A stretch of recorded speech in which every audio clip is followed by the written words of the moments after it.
Mini vlog में आप सभी का स्वागत है। तो गाइज़ आज मेरी मम्मी मुझको लेके जा रही थी मार्केट। उन्होंने बोला कि चलते हैं मार्केट, घूम के आते हैं, कुछ खा पी के आते हैं। मैंने कहा ठीक है। फिर हम लोग यहाँ पे निकल गए थे और बाहर बहुत ज़्यादा ठंड हो रही थी, क्योंकि मुझे पता ही नहीं था कि उतनी ठंड होगी, इसलिए मैं हाफ़ पहन के निकल गई। फिर हम सबसे पहले हमने खाई चाउमीन, फिर हम थोड़ी देर मार्केट घूमे, उसके बाद फिर हमने खाई आइसक्रीम। फिर उसके बाद आइसक्रीम खाते खाते मैंने देखा कि गाय माता जो थी वो बहुत देर से खड़ी थी एक ही शॉप पे, उनको शायद भूख लग रही थी। मम्मी ने उनको केले खिलाए। फिर उसके बाद फिर मम्मी ने अपने लिए चूड़ी लिए, क्योंकि मम्मी एक ही कंगन बहुत टाइम से पहनी हुई थी, इसीलिए उन्होंने न्यू चूड़ी फाइनली ले ही लिया।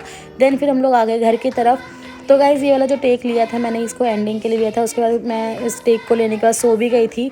फिर मेरी नींद खुली थी रात के 12:30-1 बजे करीब, और उस समय उठ के मुझे कुछ खाने का मन हुआ, तो फिर मैंने यहाँ पे बनाया अपने लिए आटे का हलवा, क्योंकि मुझे रात को कुछ समझ नहीं आया था कि मैं क्या खाऊँ। फिर जब मैंने इसको बनाया तो मुझे डर भी लगा था कि अगर अच्छा नहीं हुआ तो क्या होगा, मम्मी मारेगी तो नहीं, क्योंकि सब कुछ बर्बाद कर दिया था मैंने। बट ये टेस्टी था। तो गाइज़ आज के लिए इतना ही, बाय बाय।